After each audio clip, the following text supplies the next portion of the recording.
Meu bisneto me olhou nos olhos e disse que eu era um peso morto nesta casa, que minha aposentadoria não pagava nem a metade das contas, que eu era um velho ranzinza que só sabia reclamar, e que seria melhor se eu procurasse um asilo para não atrapalhar mais a vida da família. Essas palavras saíram da boca de um garoto de 25 anos, que eu ajudei a criar, que comeu na minha mesa, que dormiu no meu colo quando era criança. Mas o que ele não sabia, o que nenhum deles sabia, era que por trás desse velho peso morto, existia uma história que mudaria completamente a forma como eles me viam. Me escute até o final, porque essa história vai te mostrar como às vezes as pessoas que mais amamos são as que menos nos conhecem. Meu nome é João, tenho 80 anos, e durante toda a minha vida fui conhecido como um homem rígido, sério, daqueles que não demonstra muito carinho. Hoje moro numa casa com meu neto, a esposa dele, uma mulher que sempre fez questão de me diminuir na frente de todos, e meu bisneto, esse rapaz que cresceu achando que eu era apenas um velho mal-humorado que vivia às custas da família. Eles vivem da minha aposentadoria, mas tratam isso como se fosse uma obrigação minha, como se eu devesse algo a eles. E talvez eu tenha contribuído para essa imagem ao longo dos anos, porque depois de tantas perdas, depois de tanto sofrimento, eu me fechei como uma ostra. Parei de demonstrar afeto, parei de contar histórias, parei de ser o homem que um dia fui. Mas naquele dia, quando meu bisneto disse aquelas palavras cruéis, algo dentro de mim despertou. Não era raiva, não era mágoa. Era uma necessidade urgente de mostrar a eles quem eu realmente era antes de me tornar esse fantasma silencioso que assombrava os corredores da casa. Porque por trás dessa fachada de velho ranzinza, existia um homem que construiu essa família com as próprias mãos. Literalmente. Um homem que sacrificou sonhos, que enfrentou tragédias, que perdeu pessoas que amava mais que a própria vida, e que mesmo assim, nunca deixou de lutar por quem ficou. A sogra do meu neto, essa mulher que sempre fez questão de me humilhar sutilmente na frente de todos, que sussurrava comentários sobre como eu era um fardo, que revirava os olhos toda vez que eu falava, ela não fazia ideia de que estava mexendo com alguém que já havia enfrentado tempestades muito piores que a língua afiada dela. E meu bisneto, esse rapaz que cresceu na facilidade, que nunca soube o que era passar necessidade porque minha aposentadoria sempre garantiu o básico para todos, ele estava prestes a descobrir que o peso morto, que ele tanto desprezava, tinha uma história que faria qualquer um repensar o significado da palavra gratidão. Naquela noite, depois que todos foram dormir, eu me sentei na varanda com uma xícara de café e comecei a planejar algo que mudaria para sempre a dinâmica daquela casa. Não seria vingança. Vingança é coisa de gente pequena. E eu aprendi ao longo de 8 décadas que a verdade sempre tem mais poder que qualquer retaliação. Seria uma lição de vida. Uma revelação que mostraria a eles que às vezes julgamos as pessoas pelas cicatrizes que carregam, sem nunca perguntar como elas conseguiram essas marcas. Porque você precisa entender uma coisa. Quando a vida te bate tanto que você para de sorrir, quando você perde tantas pessoas queridas que demonstrar afeto se torna doloroso demais, as pessoas ao seu redor começam a achar que você sempre foi assim. Elas esquecem que um dia você foi jovem, que um dia você teve sonhos, que um dia você amou com tanta intensidade que quase morreu quando perdeu quem amava. E foi exatamente isso que aconteceu comigo. Mas chegou a hora de eles descobrirem quem era João antes de se tornar apenas o bisavô ranzinza, que vivia no quarto dos fundos. Eu nasci em 1944, numa época em que as coisas eram diferentes. Meu pai, Antônio, era carpinteiro, e desde os 7 anos eu já estava ao lado dele na oficina, segurando pregos, passando lixa, aprendendo que o trabalho dignifica o homem. O cheiro da madeira ainda hoje me lembra de quem eu era, de quem eu realmente sou por dentro. Naquela época, criança não ficava dentro de casa vendo televisão. A gente brincava na rua, subia em árvore, pescava no rio que passava perto da nossa casa. Eu era o mais velho de 5 irmãos. E minha mãe, Dona Rosa, sempre dizia: João, você é o exemplo. Os outros vão seguir seus passos. E eu levava isso a sério, sabe? Desde pequeno eu sentia o peso da responsabilidade nos meus ombros. Meu pai era um homem de poucas palavras, mas suas mãos falavam por ele. Ele pegava um pedaço de madeira bruta e transformava em algo útil, bonito. Uma mesa, uma cadeira, um berço para algum vizinho que estava esperando o filho. Eu ficava hipnotizado vendo ele trabalhar. A precisão, a paciência, o carinho com que ele tratava cada peça. A madeira tem alma, João, ele me dizia. Você precisa conversar com ela, entender o que ela quer ser. Aos 15 anos, eu já dominava todas as ferramentas. Sabia fazer encaixes perfeitos, sabia quando a madeira estava seca o suficiente, sabia escolher a tinta certa para cada tipo de móvel. Mas mais que isso, eu tinha aprendido algo que meu pai nunca precisou falar em palavras, que um homem de verdade cuida da sua família, que um homem de verdade trabalha duro, não reclama, e sempre coloca os outros antes de si mesmo. Quando completei 18 anos, meu pai me deu de presente suas ferramentas mais antigas. Eram ferramentas que tinham pertencido ao meu avô e ao bisavô dele. Agora você é um carpinteiro de verdade, ele disse, com aquele sorriso raro que só aparecia nos momentos mais importantes.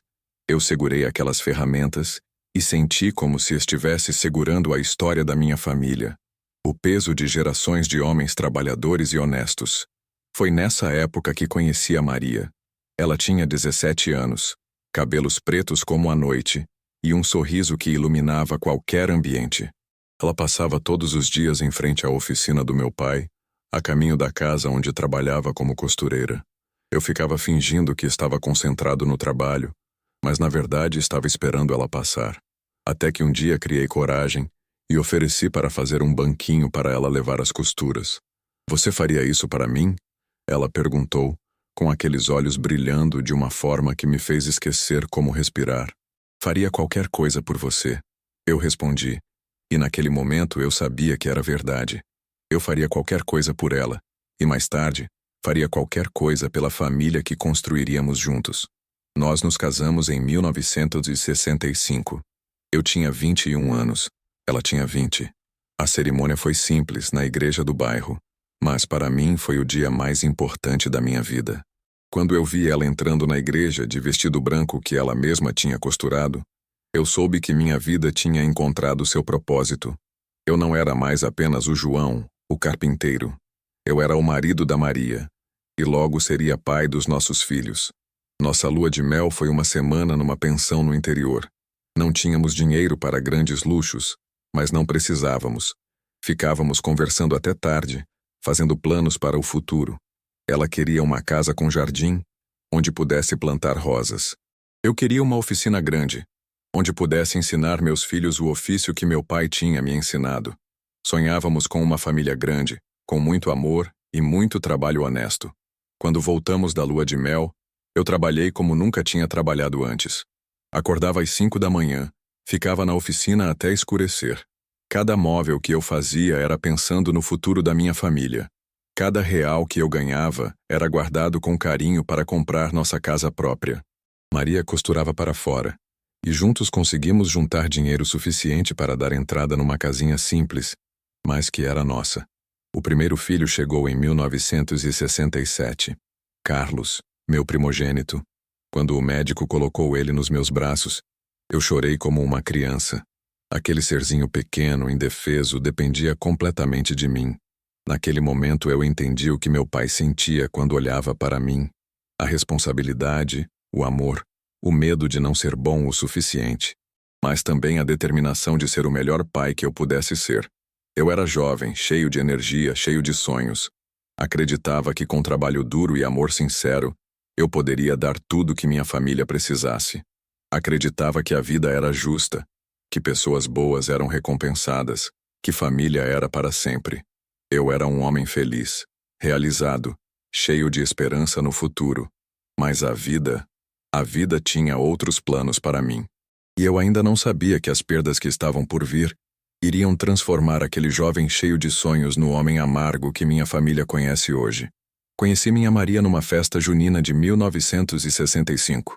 Ela tinha apenas 17 anos, cabelos castanhos que brilhavam sob as luzes coloridas das bandeirinhas, e um sorriso que fazia meu coração disparar como um martelo batendo em madeira. Eu já tinha 21, já era considerado um homem feito, com as mãos calejadas de tanto trabalhar, e uma reputação sólida como carpinteiro na cidade. Naquela época, Namorar era coisa séria. Não existia essa história de ficar, de relacionamento sem compromisso. Quando um homem se interessava por uma moça, era para casar, para construir uma vida juntos. E foi exatamente isso que aconteceu comigo e com a Maria. Depois de 2 anos de namoro, sempre com a supervisão da família dela, nos casamos numa cerimônia simples na igreja do centro da cidade. Nossa lua de mel foi uma semana numa pensão em Santos. Lembro como se fosse ontem. Maria ficou encantada com o mar. Nunca tinha visto tanta água junta na vida. Ficamos sentados na areia de mãos dadas, planejando o nosso futuro. Ela queria 3 filhos, eu queria 5. No final, Deus nos abençoou com 4. Roberto, Ana, Carlos e Lúcia. Os primeiros anos de casamento foram os mais felizes da minha vida. Construí nossa primeira casa com minhas próprias mãos, cada tábua escolhida a dedo, cada prego martelado com amor. Era uma casa simples, mas sólida, com 2 quartos, uma sala pequena e uma cozinha onde Maria fazia as melhores refeições que já provei na vida. O cheiro de feijão temperado com louro e o barulho das crianças correndo pelo quintal eram a trilha sonora da minha felicidade.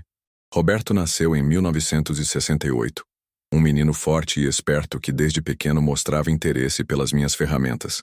Ana veio 2 anos depois, uma menina doce que tinha o mesmo sorriso da mãe. Carlos chegou em 1972, mais quieto que os irmãos, sempre com um livro na mão. E Lúcia, nossa caçula, nasceu em 1975, completando nossa família. Eu trabalhava de sol a sol para sustentar todos eles. Minha oficina ficava nos fundos da casa, e o som da serra e do martelo se misturava com as vozes das crianças brincando. Maria cuidava da casa e dos filhos, com uma dedicação que me emocionava todos os dias. Ela tinha o dom de transformar qualquer situação difícil em algo suportável, sempre com um sorriso no rosto e uma palavra de encorajamento. As tardes de domingo eram sagradas em nossa casa. Depois do almoço, nos sentávamos na varanda, eu com meu violão velho tocando as músicas que aprendi na juventude, Maria costurando ou fazendo crochê, e as crianças brincando no quintal. Roberto já mostrava jeito para a carpintaria, sempre pedindo para me ajudar com pequenos projetos. Ana gostava de cozinhar com a mãe, aprendendo receitas que passavam de geração em geração. Carlos preferia ficar lendo, sonhando com um futuro diferente do nosso. E Lúcia, ainda pequena, corria de um lado para o outro enchendo a casa de risadas. Mas a vida, como eu descobriria mais tarde, tem uma forma cruel de nos ensinar que a felicidade é frágil como vidro. Os primeiros sinais de que algo estava mudando apareceram quando Roberto completou 15 anos. Ele começou a questionar tudo. Por que precisava estudar se ia trabalhar comigo mesmo? Por que não podia sair até mais tarde? Por que nossa casa era menor que a dos vizinhos? Ana, que sempre foi minha princesa, começou a se interessar por rapazes que eu não aprovava. Meninos sem futuro, sem responsabilidade, que só queriam se divertir. Eu tentava conversar com ela, explicar que um pai só quer proteger sua filha, mas ela me olhava como se eu fosse um estranho, como se minhas palavras não fizessem mais sentido. Carlos, meu filho mais estudioso, começou a falar sobre ir para a capital, fazer faculdade, seguir um caminho que eu não entendia.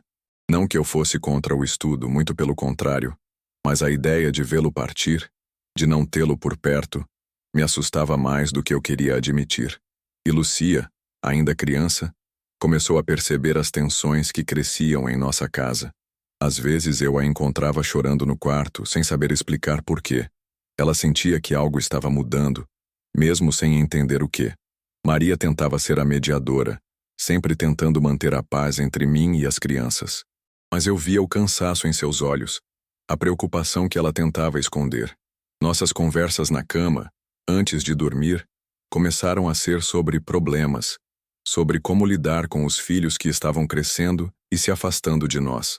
Foi nessa época que comecei a perceber que ser pai não era apenas prover o sustento e dar amor. Era também saber quando segurar e quando soltar, quando falar e quando calar. E eu que sempre soube trabalhar com madeira que conseguia transformar uma tábua bruta numa peça perfeita, não sabia como lidar com os corações dos meus filhos que estavam mudando. As noites começaram a ficar mais longas, o silêncio mais pesado.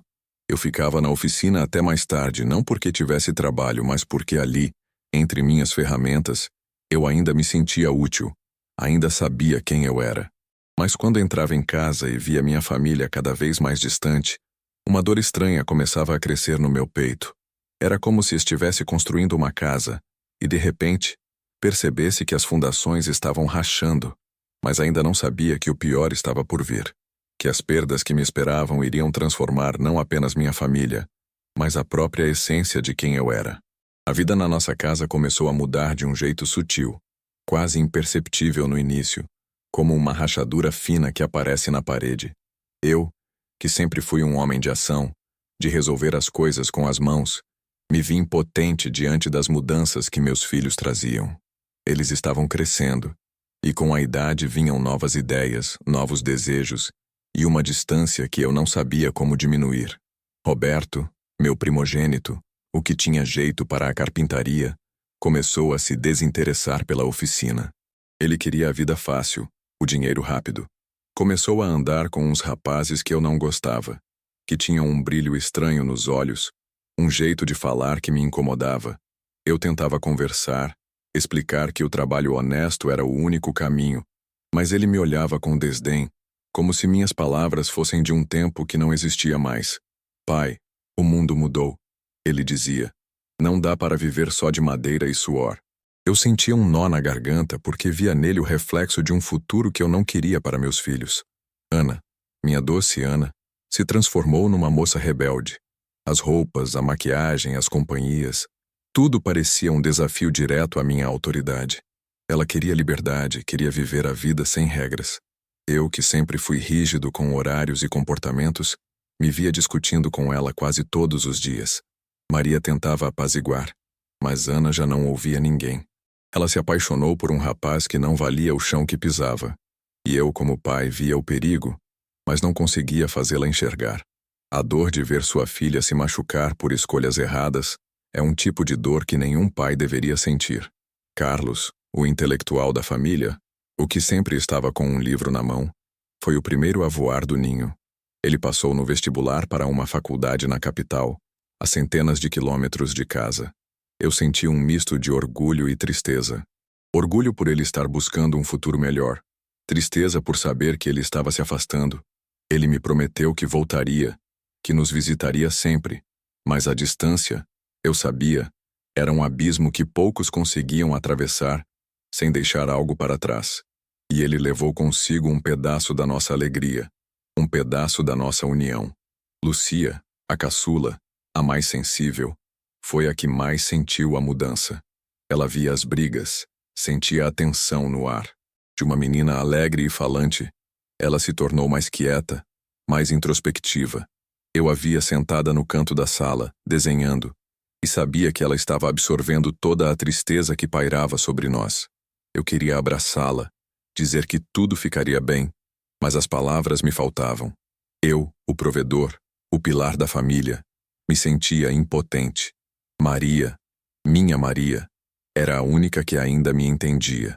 Ela via a dor nos meus olhos, a frustração nos meus gestos. À noite, quando as crianças dormiam, a gente conversava baixinho na cama. Ela me dizia para ter paciência que era a fase que eles voltariam. Mas eu via o cansaço em seus olhos, as rugas de preocupação que se aprofundavam a cada dia. Ela tentava manter a casa unida, mas as rachaduras já eram grandes demais para serem ignoradas. Minha oficina, que antes era meu refúgio, meu lugar de paz, começou a se tornar um lugar de solidão. Eu passava horas ali, trabalhando em peças que ninguém tinha encomendado, apenas para manter minhas mãos ocupadas e minha mente longe dos problemas da casa. O cheiro de madeira, que antes me trazia alegria, agora me trazia uma melancolia profunda. Eu sentia que estava perdendo o controle, que a família que eu construí com tanto suor estava se desfazendo diante dos meus olhos. Eu me perguntava onde eu tinha errado. Será que fui rígido demais? Será que não demonstrei amor suficiente? Mas eu sempre trabalhei, sempre garanti o pão na mesa, sempre tentei dar o melhor para eles. Eu não entendia por que meus filhos estavam se afastando, porque a união que eu tanto valorizava estava se desfazendo. A vida continuava, Mas a leveza dos primeiros anos tinha desaparecido. O riso era mais raro. As conversas mais superficiais.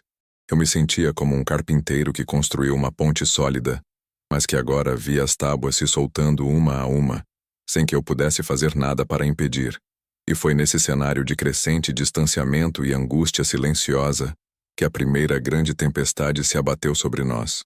Uma tempestade que não veio de fora, mas de dentro da nossa própria casa, e que mudaria para sempre o curso da minha vida e a dinâmica da nossa família. Eu ainda não sabia, mas o pior estava por vir, e a dor que eu sentiria seria tão profunda que me transformaria no homem que sou hoje. Um homem marcado pelas perdas, mas que nunca deixou de lutar. As rachaduras na fundação da minha família não eram mais finas linhas. Elas se alargavam, ameaçando desabar tudo o que eu havia construído. Eu via meus filhos se afastando, cada um seguindo um caminho que eu não compreendia, e a impotência me corroía por dentro. A dor de ver a desunião crescer era um fardo pesado, mas eu não sabia que a vida ainda me reservava um sofrimento muito maior. Roberto, meu primogênito, aquele que eu sonhava ver ao meu lado na oficina, mergulhou de cabeça num mundo que eu não reconhecia. Ele começou a aparecer em casa com dinheiro que não vinha do trabalho honesto, com roupas caras e um olhar distante. As discussões com ele se tornaram frequentes, e as palavras que trocávamos eram como facas afiadas. Eu o via se perdendo, mas ele não me ouvia. Pai, o senhor é antiquado, ele dizia com um sorriso cínico. O mundo é dos espertos agora. Meu coração se apertava, porque eu sabia que a esperteza que ele buscava era um atalho perigoso, e que a conta viria. E veio. Um dia a polícia bateu à nossa porta. Roberto estava envolvido em um roubo. Não era algo grave, mas o suficiente para manchar o nome da família e para que ele passasse algumas semanas na cadeia. Maria chorou dias a fio, e eu senti uma vergonha que nunca imaginei sentir. Fui buscá-lo na delegacia, e ele me olhou com um misto de raiva e desafio. Não havia arrependimento em seus olhos, apenas a certeza de que eu era o culpado por sua falta de sorte. Naquele dia, um pedaço do meu coração de pai se quebrou. Ana, minha Ana, a que tinha o sorriso da mãe, me deu outra dor. Ela engravidou do rapaz que eu tanto desaprovava. Ele, claro, sumiu. Maria tentou apoiá-la, mas Ana estava inconsolável, perdida. Eu, que sempre fui o provedor, o que resolvia tudo, me vi sem saber o que fazer. A vergonha na vizinhança, os cochichos, tudo isso pesava. Mas o que mais pesava era ver minha filha, tão jovem, com um futuro incerto, e eu sem poder protegê-la da dor que ela mesma havia atraído. Ela se fechou para mim, me culpando por não aceitar o pai da criança, por não entender o amor dela. Carlos, o que foi para a capital, raramente nos visitava. As cartas se tornaram esporádicas, as ligações mais curtas. Ele estava construindo sua vida longe de nós, e eu entendia, mas doía. Doía saber que o filho que eu criei, que eu sonhei ver perto, estava se tornando um estranho. Ele se formou, arrumou um bom emprego, mas a distância emocional era maior que a geográfica. Lucia, a caçula, era a que mais me preocupava. Ela se tornou uma sombra na casa, sempre quieta, com os olhos grandes e tristes. Ela via o sofrimento da mãe, a raiva do pai, a ausência dos irmãos. Ela absorvia tudo, e eu sentia que a infância dela estava sendo roubada pela tristeza que se instalava em nosso lar. Eu tentava abraçá-la, mas ela se encolhia, como se temesse que minha dor a contaminasse. Maria, minha Maria, era a única que ainda me mantinha de pé. Ela era a cola que segurava os pedaços da nossa família, mas eu via o cansaço em seus olhos, a exaustão em seu corpo. As noites em que ela chorava baixinho achando que eu estava dormindo eram incontáveis. Ela tentava ser forte por todos nós, mas a vida estava cobrando um preço alto demais. Foi então que a tragédia se abateu sobre nós de forma definitiva. Maria começou a sentir-se mal. Cansaço, dores, uma palidez que me assustava. Eu a levei ao médico e o diagnóstico veio como um golpe de martelo na cabeça. Uma doença grave, incurável, que a consumiria rapidamente. Eu me recusei a acreditar. Minha Maria, a mulher forte, a rocha da minha vida, não podia estar doente. Eu trabalhei mais, vendi o que tinha, procurei os melhores médicos, mas nada adiantava. Ela definhava diante dos meus olhos, e eu, o carpinteiro que construía e consertava tudo, me vi impotente. Os filhos, cada um com seus próprios problemas, não conseguiam lidar. Roberto estava ausente. Ana estava perdida em sua própria dor. Carlos ligava de longe, sem saber o que dizer. Lucia, a pequena Lucia, era a única que ficava ao lado da mãe, segurando sua mão, cantando as músicas que Maria cantava para ela quando era bebê. Maria se foi em 1995. A casa ficou vazia, o silêncio ensurdecedor. Eu perdi a mulher da minha vida, a minha companheira, a minha alma gêmea. E com ela, perdi também a última ponte que me ligava à alegria, à esperança. A dor era tão grande que eu senti meu coração se endurecer, como a madeira mais resistente. Eu me tornei o homem que sou hoje, um homem que não demonstra emoções, que se fechou para o mundo, porque a dor de amar e perder era insuportável. Naquele dia, eu enterrei não apenas Maria, mas também uma parte de mim. O João alegre, sonhador, que acreditava na família e no amor, morreu com ela. E o que sobrou foi um homem amargurado, um provedor silencioso que carregava o peso de todas as perdas, e que a partir daquele momento, decidiu que nunca mais permitiria que alguém chegasse perto o suficiente para machucá-lo novamente. Depois que Maria se foi, a casa, que antes era cheia de vida e risadas, se transformou em um lugar de silêncio e ressentimento. Meus filhos, cada um com suas dores e seus caminhos, se afastaram ainda mais. Roberto, depois daquele episódio com a polícia, nunca mais foi o mesmo. Ana, com a filha pequena para criar sozinha, se afundou em suas próprias dificuldades. Carlos, na capital, construiu sua vida e raramente olhava para trás. E Lucia, a caçula, a mais sensível, se casou cedo e foi morar longe, buscando a paz que não encontrou em casa. Eu fiquei. Fiquei na casa que construí com minhas próprias mãos, na oficina que um dia foi meu orgulho, e me tornei o provedor silencioso. Minha aposentadoria, fruto de décadas de trabalho duro e honesto, era o que sustentava a casa. Meu neto, o filho de Ana, Pedro, cresceu sob meu teto. Ele era um menino bom, mas a vida o levou para um caminho de facilidade, de pouco esforço. Ele se casou cedo com uma moça chamada Beatriz, e ela trouxe para dentro da minha casa uma energia que eu não reconhecia. Beatriz era uma mulher pra frente, como dizem. Gostava de chamar atenção, de se exibir, de mostrar o que tinha. Ela falava alto, ria alto, e tinha um jeito de me olhar que me fazia sentir como um estorvo, um móvel velho que ocupava espaço. Ela vivia dizendo que eu era um peso, que minha aposentadoria mal dava para as despesas da casa, que eu só sabia reclamar. Pedro, meu bisneto, que eu ajudei a criar, que eu ensinei a andar, a falar, a respeitar os mais velhos, começou a repetir as palavras dela. Ele me via como um velho ranzinza, um fardo. Minha rotina era a mesma: acordar cedo, tomar meu café em silêncio, ir para a oficina onde passava as horas consertando coisas que ninguém pedia, apenas para manter minhas mãos ocupadas e minha mente longe dos pensamentos que me assombravam. Eu via a vida passar pela janela, via a família que eu construí se desfazendo, e me sentia impotente. O João, que um dia foi forte, provedor, o pilar, agora era apenas um fantasma na própria casa. O dia do meu aniversário de 80 anos chegou. Eu não esperava grandes festas nem presentes caros. Apenas um reconhecimento, um parabéns, vô sincero, um abraço. Mas a atmosfera na casa era diferente. Beatriz estava agitada. O bisneto Pedro parecia mais animado do que o normal. Eles tinham planejado algo, mas eu não sabia o quê. À noite a mesa estava posta. Não havia muitos convidados, apenas a família mais próxima. Meu neto, a esposa dele, Pedro e Beatriz. Eu me sentei na ponta da mesa como sempre, e esperei. A conversa girava em torno dos planos de Pedro e Beatriz, das viagens que queriam fazer, dos luxos que almejavam. Eu era apenas uma figura silenciosa, um observador. Então, chegou a hora dos presentes. Meu neto e sua esposa me deram uma camisa nova, que eu agradeci com um aceno de cabeça. Mas o momento que me marcou foi quando Pedro e Beatriz se levantaram.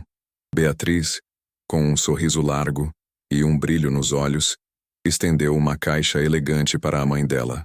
"Para você, mamãe, com todo o nosso carinho", ela disse, E a mãe dela abriu a caixa, revelando um iPhone de última geração.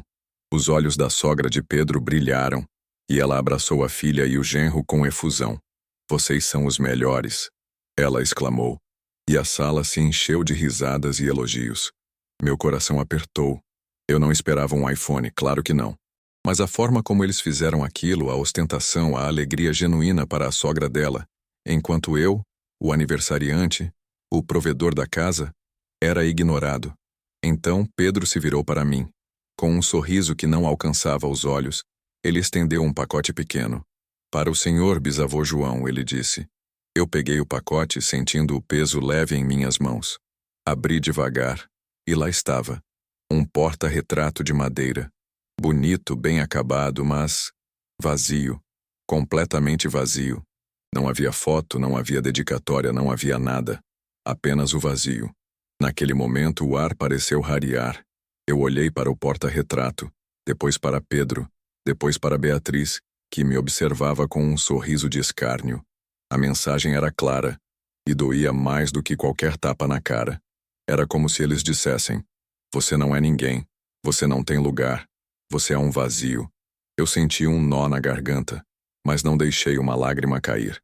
Eu, João, o carpinteiro que construiu uma vida com as próprias mãos, que sustentou uma família inteira, que enterrou a mulher da sua vida e viu seus filhos se perderem, estava sendo reduzido a um porta-retrato vazio. Era a humilhação final, o golpe mais baixo.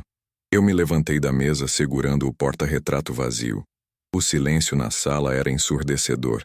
Olhei para cada um deles e vi em seus olhos a indiferença, a certeza de que eu era apenas um velho inútil. Mas o que eles não sabiam era que aquele porta-retrato vazio, que eles me deram para me humilhar, seria o catalisador. Seria o ponto de virada. Porque naquele momento, eu decidi que o vazio que eles me deram seria preenchido. Não com uma foto, mas com uma verdade que abalaria as estruturas daquela casa e da vida de cada um deles. Aquele porta-retrato vazio. Ele não era apenas um pedaço de madeira e vidro. Era um espelho. Um espelho que refletia o vazio que eles sentiam por mim, a insignificância que eu representava em suas vidas. Mas para mim, ele se tornou outra coisa. A semente. A semente de uma revolta silenciosa, de uma dignidade que eu havia deixado adormecer sob o peso das perdas e da amargura. Eu me retirei da mesa, o porta-retrato ainda em minhas mãos. Não disse uma palavra.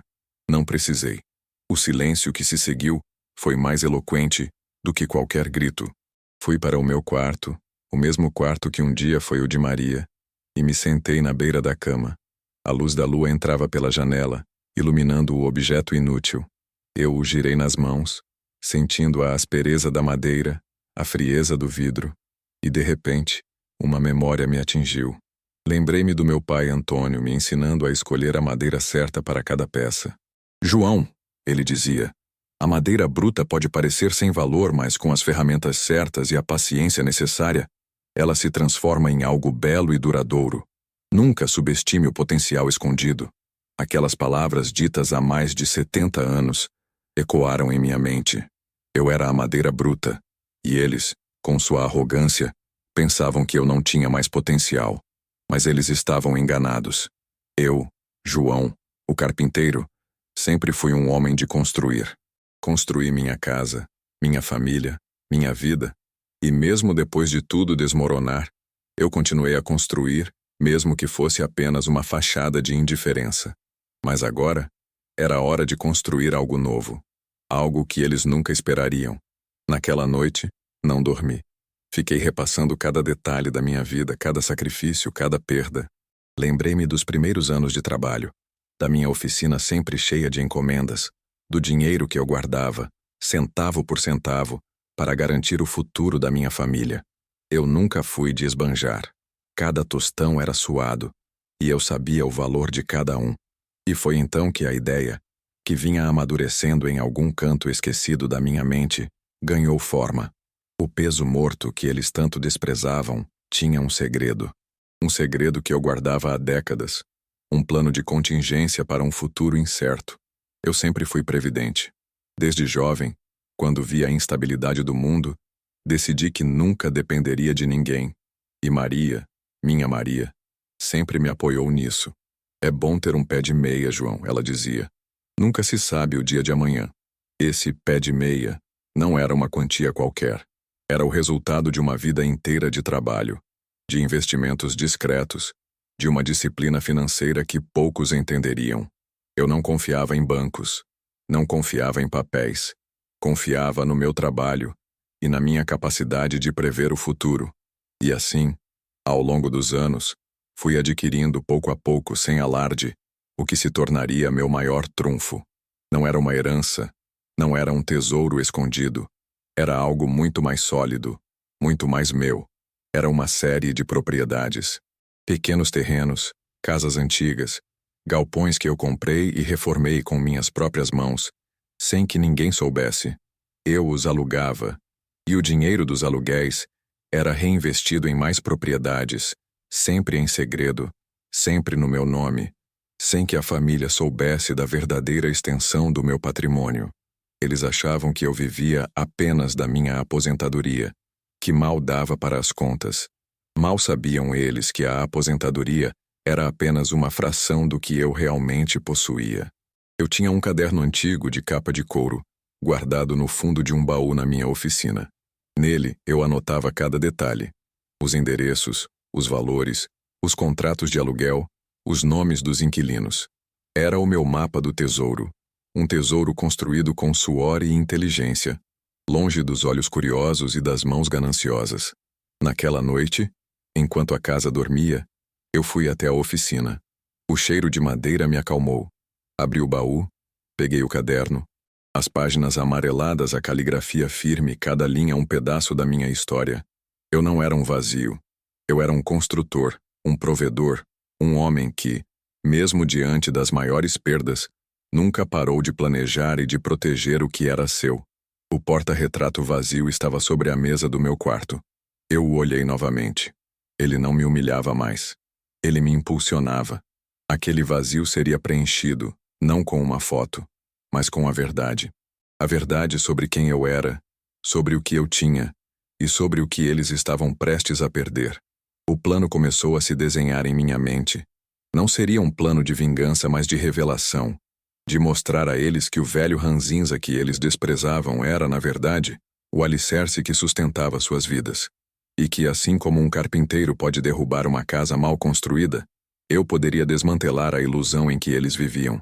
A madrugada se arrastava, mas o sono me abandonara.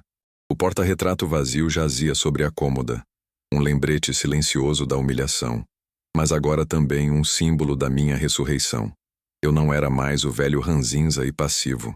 Eu era João, o carpinteiro, o construtor, e era hora de reconstruir minha própria dignidade. Meu plano não era impulsivo, não era movido pela raiva. Era calculado, como cada corte de madeira que fizera em minha vida. Eu sabia que a verdade, quando bem apresentada, tinha o poder de derrubar as mais sólidas ilusões. E a ilusão em que minha família vivia, de que eu era um fardo, estava prestes a ruir. A primeira coisa que fiz, assim que o sol raiou, foi ir à minha oficina. Não para trabalhar a madeira, mas para organizar os papéis. O caderno de capa de couro, meu fiel companheiro de décadas, continha o mapa do meu patrimônio. Cada propriedade, cada contrato de aluguel, cada recibo de imposto. Eu os revisei um por um, confirmando endereços, datas, valores. Era um trabalho minucioso, mas eu tinha tempo, e a paciência era uma virtude que a vida me ensinara à força.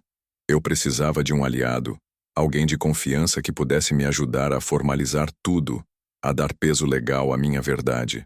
Lembrei-me de um velho amigo, o Dr. Almeida, um advogado aposentado que eu conhecia desde a juventude. Ele era um homem íntegro, discreto e, acima de tudo, justo. Eu sabia que ele me ajudaria sem questionar, sem julgar. Liguei para ele no dia seguinte, algo que eu não fazia há anos. A voz dele, um pouco mais fraca pela idade, mas ainda firme, me trouxe um conforto inesperado. Expliquei a situação em linhas gerais, sem entrar em muitos detalhes, apenas o suficiente para que ele entendesse a urgência. Ele concordou em me receber em seu escritório na manhã seguinte. A ida ao escritório do Dr. Almeida foi um marco. Levei comigo uma pasta cheia de documentos, o caderno e o porta-retrato vazio. Coloquei-o sobre a mesa dele sem dizer uma palavra. Ele me olhou, depois olhou para o porta-retrato e um sorriso triste surgiu em seus lábios. Então, João, o que te trouxe aqui depois de tantos anos? Contei-lhe tudo. Desde a morte de Maria, o afastamento dos filhos, a chegada de Beatriz e Pedro, até a humilhação do porta-retrato. Falei sobre minha vida de trabalho, sobre como construí meu patrimônio em segredo, não por desconfiança, mas por uma necessidade de segurança, de ter um porto seguro para mim e para os meus, caso algo acontecesse. Ele ouviu atentamente, sem interrupções, seus olhos fixos em mim. Quando terminei, ele pegou o porta-retrato. Eles te deram um vazio, João. Ele disse, mas o que eles não sabem é que você tem um universo de possibilidades para preencher esse vazio. E eu vou te ajudar a mostrar isso a eles. Nos dias que se seguiram, o Dr. Almeida e eu trabalhamos incansavelmente. Ele me ajudou a organizar os documentos, a verificar a legalidade de cada propriedade, a calcular o valor real do meu patrimônio. Eu, que sempre fui prático, me vi mergulhando em termos jurídicos em burocracias que antes me pareciam distantes, mas cada papel assinado, cada certidão emitida, era um tijolo a mais na construção da minha verdade. Enquanto isso, em casa, minha postura começou a mudar sutilmente. Eu não me escondia mais na oficina. Comecei a sentar na sala, a observar. Não participava das conversas, mas ouvia. Via Beatriz ostentando suas novas compras, Pedro falando sobre seus planos de sucesso sem esforço. Eles continuavam a me tratar com a mesma indiferença, a mesma condescendência. Mas eu não me importava. Eu sabia o que estava por vir. Minha aposentadoria continuava a ser o pilar financeiro da casa, e eu não cortei nada. Deixei que continuassem a viver na ilusão de que eu era apenas um velho dependente. Era parte do plano. A surpresa seria maior, o impacto mais profundo. Eu não buscava vingança. Buscava clareza. Buscava mostrar a eles o valor do trabalho, da dignidade, da gratidão. Queria que entendessem que o peso morto que eles desprezavam era, na verdade, a fundação sobre a qual suas vidas estavam construídas. E que essa fundação, embora silenciosa, era sólida e inabalável.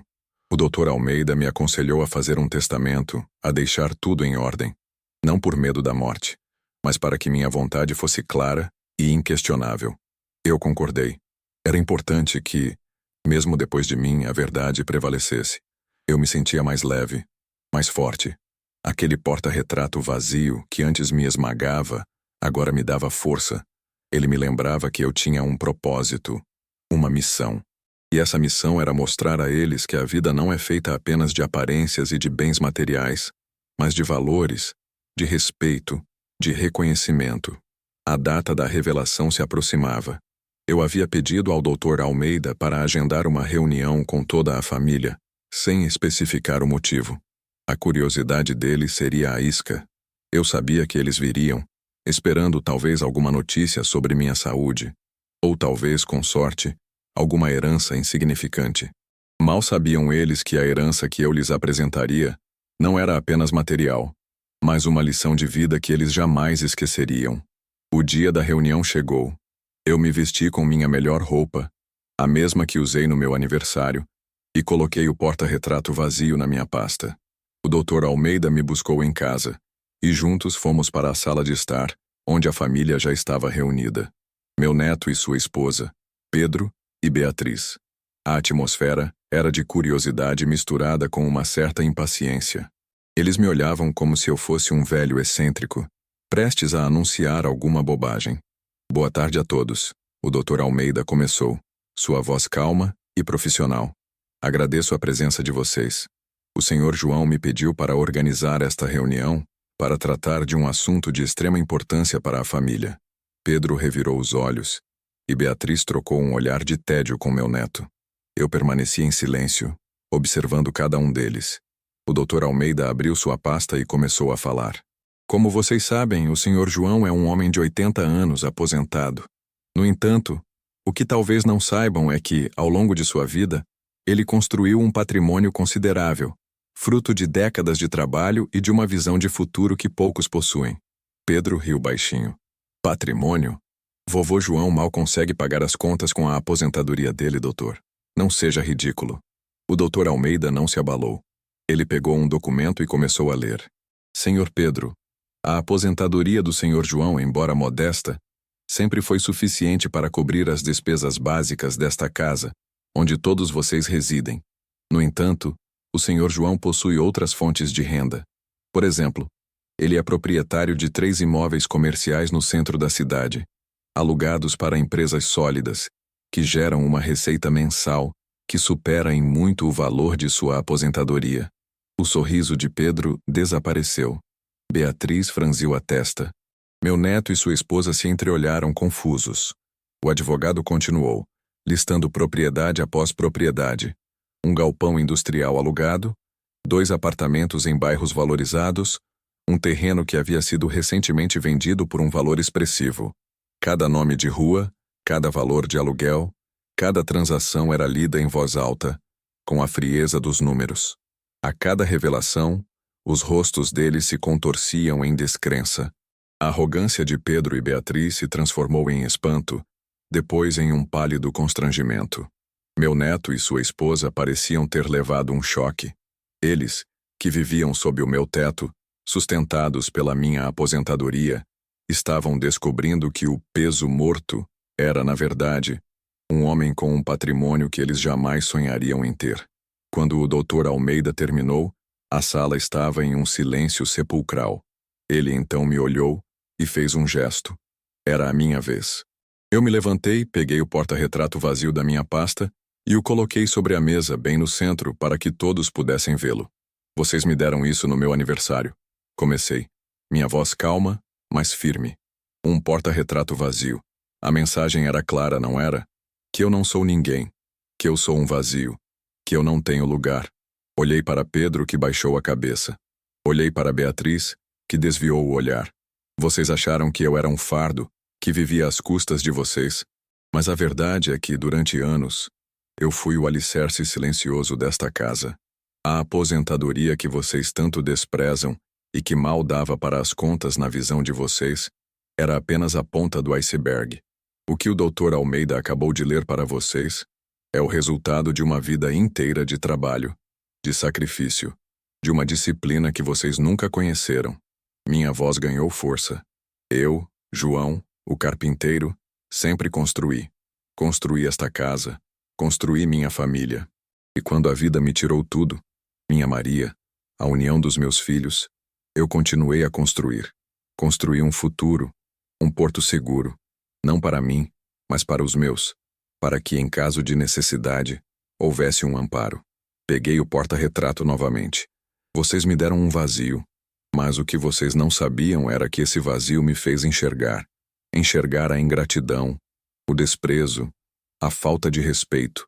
Enxergar que, para vocês, o valor de uma pessoa está no que ela pode oferecer, e não no que ela é.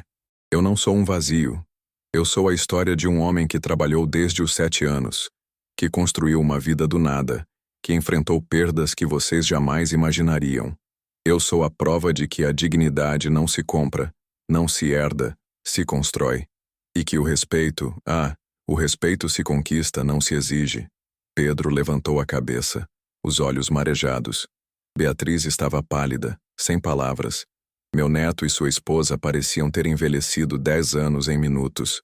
Eu não estou aqui para humilhar vocês, continuei, mas para que a verdade seja dita, para que vocês entendam que o homem que vocês desprezaram, que vocês chamaram de peso morto, era quem, na verdade, sustentava a vida de vocês, não apenas com a aposentadoria, mas com a sabedoria, com a experiência, com a presença que vocês nunca valorizaram. Não me expulsaram de casa, me ensinaram quem realmente são, e me mostraram que a maior riqueza de um homem não está no que ele acumula, mas no que ele é capaz de suportar e de se reerguer, e que a verdadeira herança não é dinheiro, mas a lição de vida que se deixa. Eu coloquei o porta-retrato de volta na mesa. Este porta-retrato, que era para ser um símbolo da minha insignificância, agora é um lembrete. Um lembrete de que a verdade, por mais dura que seja, sempre encontra seu caminho. e que o vazio que vocês me deram, eu preenchi com a minha própria história. O ar na sala parecia denso, pesado com a verdade recém-revelada. As máscaras caíram, revelando rostos pálidos e olhos vazios de desculpas. Pedro e Beatriz, que momentos antes me olhavam com escárnio, agora tinham os olhos baixos, a vergonha estampada em cada traço. Meu neto e sua esposa, que sempre foram mais passivos, pareciam ter envelhecido 10 anos em minutos, o peso da revelação esmagando-os. O silêncio que se seguiu não era mais o silêncio da indiferença, mas o da constatação, da verdade que se impunha. Eles tentaram falar, tentaram se desculpar. Palavras vazias, eu sabia. Desculpas que nasciam do medo de perder o conforto, não do arrependimento genuíno. Bisavô, nós não sabíamos. Pedro começou, a voz embargada. Beatriz, com um tom que tentava ser doce, mas que eu conhecia bem, acrescentou. Se soubéssemos, teríamos agido diferente, claro. Meu neto e sua esposa balbuciavam promessas de mudança, de gratidão. Eu os ouvi, com a mesma calma com que ouvia o vento assobiar na minha oficina. Mas não os perdoei de imediato. O perdão é um processo, e a confiança, uma ponte que leva tempo para ser reconstruída, tijolo por tijolo, com a mesma paciência que se constrói uma casa. Eu não os expulsei da casa. Não era meu estilo. Eu não queria ser como eles, usar o poder para humilhar. Em vez disso, estabeleci novas regras com a ajuda do Dr. Almeida. A casa continuaria sendo o lar deles, mas o suporte financeiro vindo das minhas propriedades cessaria. Eles teriam que aprender a se sustentar com o próprio esforço, a sentir na pele o que é lutar pelo pão de cada dia, a valorizar cada centavo. Eu manteria meu quarto e minha oficina, meu santuário, meu refúgio. Era hora de eles crescerem, de aprenderem o valor do trabalho e da responsabilidade. E ali tudo mudou. Não apenas para eles, mas principalmente para mim. A poeira da mágoa que cobria meu coração, que o endureceu por tantos anos, começou a assentar. O peso das perdas que me transformou em um homem amargurado e silencioso começou a se dissipar, como a névoa matinal sob o sol. Eu não precisava mais provar nada a ninguém. Minha dignidade estava intacta e minha verdade finalmente revelada. Aquele porta-retrato vazio, que antes era um símbolo da minha insignificância, agora era um troféu, um lembrete da minha resiliência. Voltei para minha oficina com um novo propósito, uma energia renovada que eu não sentia há décadas. Não para consertar o que estava quebrado, mas para criar. Comecei a esculpir pequenas peças de madeira, brinquedos para crianças, objetos de arte que brotavam da minha imaginação. O cheiro da madeira, que antes me trazia melancolia e a lembrança das perdas, agora me trazia paz. Um cheiro de recomeço. Cada lasca de madeira que eu aparava era um pedaço da minha amargura que se desprendia. Cada peça que ganhava forma era um pedaço da minha alma que se curava. Eu doava minhas criações para orfanatos, para hospitais infantis.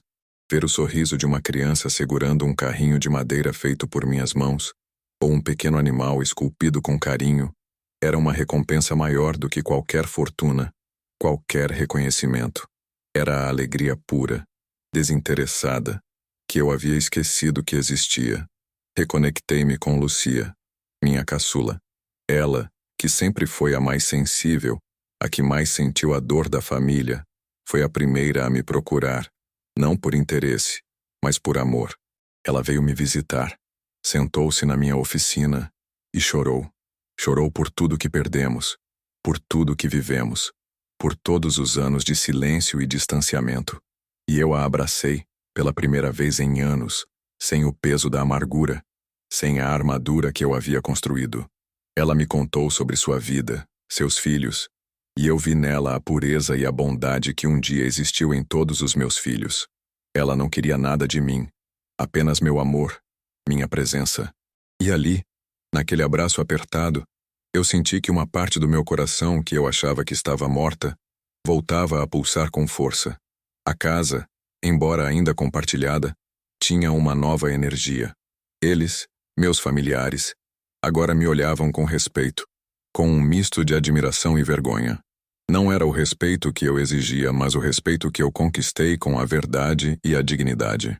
Eles aprenderam a valorizar o que eu representava, Não pelo dinheiro, mas pela história, pela resiliência, pela lição que eu lhes dei. A vida os forçou a amadurecer, a buscar seus próprios caminhos, e eu, de longe, observava, sem interferir, mas com a satisfação de quem vê uma semente germinar. Eu, João, o carpinteiro, o bisavô de 80 anos, não era mais um peso morto. Eu era o alicerce.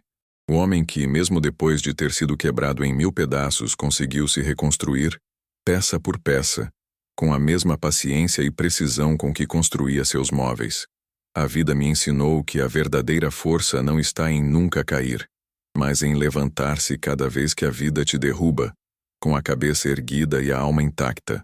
Hoje, sento na minha varanda, observando o sol se pôr, pintando o céu com cores que me lembram a beleza da vida, mesmo depois das tempestades. O porta-retrato vazio está na minha mesa de cabeceira, mas não me causa mais dor. Ele me lembra da lição. A lição de que a dignidade é um tesouro que ninguém pode roubar, a menos que você a entregue. A lição de que o amor verdadeiro não é cego. Ele enxerga as falhas, mas escolhe permanecer. E a lição de que a vida, por mais que nos castigue, sempre oferece uma chance de recomeçar, de encontrar um novo propósito, de ser o mocinho da sua própria história, mesmo quando todos te veem como o vilão. Minha jornada foi longa, cheia de perdas e de dores que me transformaram, mas no final, eu encontrei a paz de quem sabe quem é, o que construiu e o que representa, a paz de quem, mesmo diante do desprezo, escolheu a verdade e a dignidade acima de tudo. E essa paz, essa paz é o maior legado que um homem pode deixar. E você, diante da ingratidão e do desprezo, continuaria em silêncio por um amor que não é recíproco? Ou falaria por sua dignidade, custe o que custar?